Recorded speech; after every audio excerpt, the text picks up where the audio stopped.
Come on out to Brown Mountain Bottle Works at 115 East Union Street in Morganton, North Carolina, the place to be for great craft beer. Browse their shelves with hundreds of craft beer selections. Relax and enjoy one of their 12 draft taps. Check them out on the Untapped app for their current draft beer selections and go to their website to see the latest beer offerings and events at www.brownmountainbottleworks.com. We'll see you there.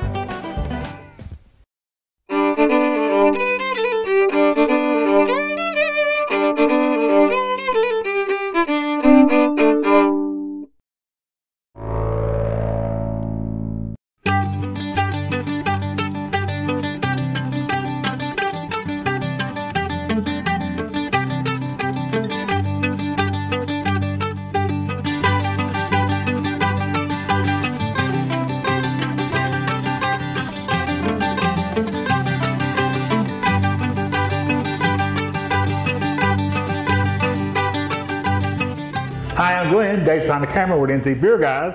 Welcome to another episode of NC Beer Buzz. We found our way back to Rocky Mountain today, and we just got so we love to come to Rocky Mountain now. There's always so much happening in the beer scene in Rocky Mountain, and of course we're at the Rocky Mountain Brew Mill facility.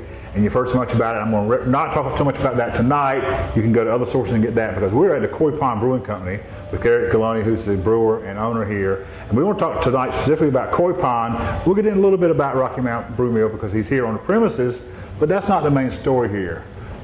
We want to talk about Koi Pond. Koi Pond was the first brewery on premises here, and we're about a year and a half in. Is that right? Sir. That's correct. And we're doing well. We're making all the beer we can stand to make. All the beer we can stand to make. And that's got to feel good, Eric. It does. It's a good feeling when people like your product and when you have to kind of chase demand with production. It's a challenge too, though. It's a lot of That's work. a management thing. Yeah, you're managing inventory of the finished product. You're making sure you've got the ingredients coming in, that you've got the staffing to take care of it. There's a lot that goes into making beer, but at the end of the day, when my customers really want our beer, really like our beer, and they come and enjoy our beer to the point that, sometimes it's hard to keep up. I like it. Because that does push you in the right directions too. Absolutely. And it's not like you're sitting here begging people to buy your beer or where am I going to sell the next pint. You know the pints are sold. Well, there's a universal comment that I hear. When people hear the story and hear that demand is good and things are going well, they always say it's a good problem to have. Mm-hmm. And it's absolutely true. All right. We'll talk about the challenges that presents later, but let's talk first about how you got started here, sure. How it came to be Koi Pond. Lots of people start as a home brewer. Right, that's where I started. Local boy, where were you? I've been here since 1985. I live a couple miles from here, here in Rocky Mount, and I got interested in brewing years ago, and I had a lot of people that I would share my beer with. And a couple people that I would ask to give me tasting notes because I wanted to make my beer better. I wanted to continue. And you were even growing your own hops at one point, is that right? We on some of your old social media, I was seeing. Yeah, I did a little research before I came down here. We tried going that route. I'm a better brewer than I am a farmer. Okay, right. And so what happened was Matt and Deborah Sperati and myself and my wife Mary were the owners, and Matt and Deborah were regularly trying my beers and gave me some really good ideas on how to improve things. And what that turned into is when I decided that this needed to become the next thing, but when it needed to leave the back porch. It was just logical that two of the people who were most interested in what I was doing, most plugged into wanting to help me be better at it, and we're in a position that wanted to be a part of this industry.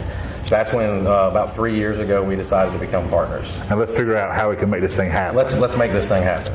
I always knew you'd do it local. You never thought about leaving Rocky Mountain to do it. The thought is, and I'm sure conversations were had, we could have done this anywhere. Mm-hmm. This is our home. And Rocky Mountain. But when you did it, there was nobody else doing it in Rocky Mountain. Nobody else. When you were first having the germination of the idea, right. Rocky Mountain wasn't the natural place to think about doing it. It really coincided when I decided I wanted to go to the next level and do this professionally. It was when this whole brew mill concept was in its infancy. But it was barely germinating. I mean, barely. And in a lot of ways, the reason, the big plan originally that the incubator was going to come first. Well, we were just ready a little sooner, and this location became open. This was the superintendent of the mill's house, built in 1935. One of the oldest still standing structures in town. And if you folks come down here, we're kind of on the front south corner of the property in some ways. Right. That's how I represent it anyway, right. And the other end, where the kitchen and pantry and the dining room are, and you'll see it later, is the brew house. And we've got a two-barrel brew system. And January 3rd, skip through all the development and spent a year developing these recipes. January 3rd, 2016, we threw the doors open, and we did not know what was going to happen. Because you were the only thing operational on this property at that point. Absolutely. Right. For a while. Right. And opening day, we had a 45-minute line for beer the entire day. We didn't expect that. The community has been very supportive. We are local. We source local. We hire local. We're involved in the community. Rocky Mount is part of our DNA, and we've become part of its DNA. And I think that... And that's not by accident either. No, absolutely not. It's when you want to give back, and your intent is to be giving back and in the community. When we do events, for instance, we do a St. Patrick's Day party every year. We just collect food for one of the food banks. It doesn't cost anything to help. It's just a little bit of planning, So we from the word go, we wanted to be stewards of our community, and we wanted to give back to local charities. We source from the farmers market, which is 4 or 5 blocks from here. We just want to be a part of what's going on in Rocky Mount. And the other businesses that are open up out here, we've sort of shifted the center of town. This old mill has been a ghost town for a long time, and life has been breathed anew into it. But you've had some support from the town too. Without question. They've paved some roads and moved some things around. Sure. You've had the right kind of local support. Without question. Because somebody recognized or sold them on the idea of what the economic synergy was going to be once you all got here and started doing your thing. Since Hurricane Floyd, Rocky Mount has been depressed. I mean, there's not been a lot new coming. There's been a lot of people moving out. And I think the other reason that it just was never a question about starting here is we saw an opportunity, and we've seen what breweries have done in other towns. And we saw an opportunity to inject some life back into a town that really needed it, and a town that we love. And it's happened. And it's humbling. It is tough. Of course it is. It's hard to really take the time to sit back and look at what we've done when you're in the midst of it. When you're moving kegs and you're brewing, or you're talking to customers, because it's important for me, for everybody. This is an old home, and it's translated into, we want people to feel like they're at a friend's house drinking a pint. So it's important to me to know as many people here as I can, and they've become friends and part of the Koi Pond family, because that's what we are. And on Sunday afternoons, it's families on the lawn with a blanket and their chairs and kids and dogs and live music.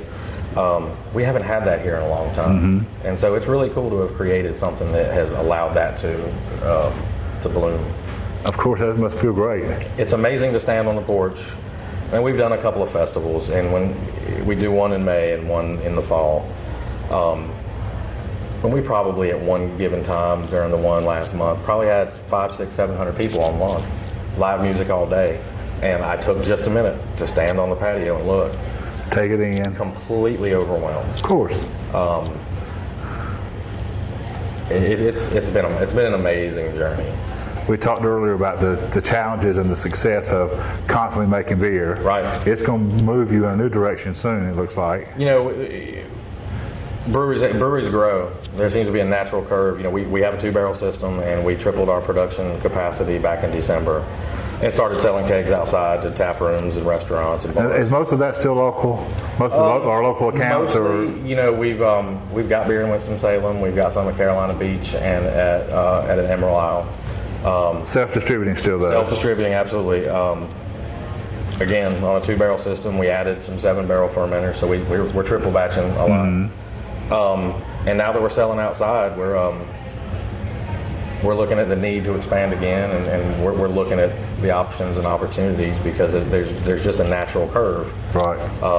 And there's a natural Is there possibility that will be on site, or we would assume not on site? We're still in the place where we're not ready to To know.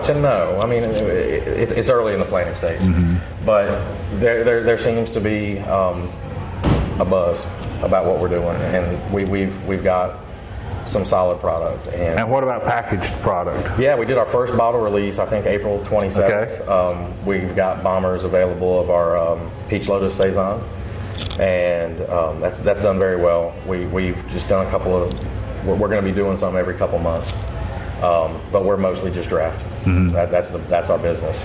And so obviously when the expansion comes, there'll be some packaging decisions to make, but you know, it's a growth industry. It's fun to be involved in something. It's just really popular right now, and not in a faddish way. You know what I mean? Well, it is in a faddish way, but it's more than that too. It is. It's not like there's some fad to it. No, honestly, without question. We're not. I would argue we're not fidget spinners. They'll be gone in a month. But we're not Pokemon Go either. Exactly. No. Nobody's playing that now anymore. Right. Yeah, everybody plays it. So yeah, no, there is a fad and there is a cool factor to it. Right. But at the core of it is corporate philosophy, community stewardship, and you better have a solid product. That's a quality product. The product comes first. And what we've got is a solid product that has allowed us to build this environment around it. And that's what's so cool. And as long as you don't build to the fadness, you'll be fine long term. Sure. No, you can't, you can't decide because people like IPAs, that's all you're going to brew. Right. Or everybody be brewing New England IPAs right now. Right. It's fun to keep up. It's fun to feed into some of the new trends. Of course. But you got to stay true to who you are. And I think the core of our beers, we've got a lot of Belgian beers. I have a very reverential feeling towards those beers. Kind of personal preference kind of stuff? Yeah, and that's where I started brewing, and I always in the back of my mind thought, I want to brew a beer that would make the monks proud. And then we've got a lot of American ales, pale IPAs, rye IPAs, and then we've got some stouts and some stuff like Scotch wee heavies, and so we have fun with it. But at the core of it, it's about the product. It's staying true to style, but using local ingredients and putting the Koi Pond spin on it. And as long as we're doing that, that gives us the flexibility to do the other stuff. So it's about core product and corporate philosophy and just being involved in a community that is involved with us. So it's a two-way street. That's great. We can't end this without getting something about the Koi Pond name. Sure. How do we get to be Koi Pond? So first off, we do not have a pond here. Okay. We made the decision. And I haven't seen a koi yet except in the artwork. Well, you're getting ready to. Okay. Matt and Deborah and Mary and myself obviously spent some time trying to figure out the company name. Beyond just Googling what wasn't available. You're going to like where this is going. And as a home brewer, I had already been using the name Koi Pond. Okay. Because I've got 2 koi fish on my arm. All right. One for each one of my sons. And in tattoo mythology, Japanese tattoos, koi represent from which you derive your strength. And so I thought having a koi fish for each one of my sons and naming the company Koi Pond, it's all here. The story is here. Right, it fits. And it comes from the desire to do better, and the desire to go beyond has always come from my kids. And so I got a fish for Ethan and Lucas, and we just decided that it worked. And there wasn't another one. No, and that's the lucky thing. That's the hardest thing. My first inclination was to do something about Sasquatch, and it was the inclination of about 6,000 other brewers to include right. Bigfoot in their marketing. Right. So we've got the calling card right here, and right. we've got the story, and it comes from my heart. And it's not a made-up thing either. No, it's a genuine story. Yeah, it started on the back porch, and it's something that I just wanted to do. I wanted it to grow, and like any parent, I do it for them. And it just works, and it's not, again, there's half of the owners are women. We didn't want to go hyper masculine. We wanted it to kind of be welcoming. And it's a family thing. We're all in this thing. It's local family. It is, and we're a family-friendly place, and I never thought you would see families with kids picnicking on the lawn, hanging out for 3 or 4 hours on a Sunday.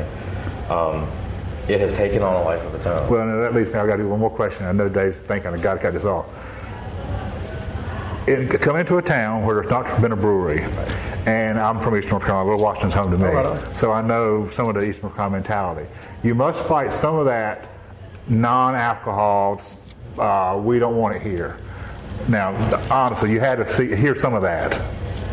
I mean, almost none. Okay. Almost none. I'm a worship leader at the oldest church in Rocky Mount. All right. I've been on staff at First Methodist for over 8 years. Okay. But the Methodists aren't the Baptists. Right. But if you look at it, people understood where this was coming from, that it wasn't just somebody coming into the area to try to capitalize on a fad. Yeah. I think part of what we are and how we operate comes from that. And you know, the joke is the folks in Wilson will come drink in Rocky Mount and vice versa. It's never been that. Right. Right. We've got some local pastors who are regulars, and it's because it's family first around beer. Mm-hmm. You're not having a lot of people coming in here and trying to drink 10 pints. Right. So. And it is craft. It's not just consumption. We're after. And it's yeah. I mean, people had said some things, and there's always, we're in the South and we're in the Belt, man. Mm-hmm. We're in Eastern North Carolina. Right. But that's not been what you thought it might be. Oh no, you know, you always think about that, but no, it's we have been very welcome. That's great. We wish you all the success in the world. I thank you so much. Great story. We'd love to get it. Thanks for having us down. Appreciate it. Thanks for the invitation. Till next time, this is Dave and Glenn from Rocky Mount, from Koi Pond Brewing. Reminding you to drink local, keep your beer dollars in North Carolina.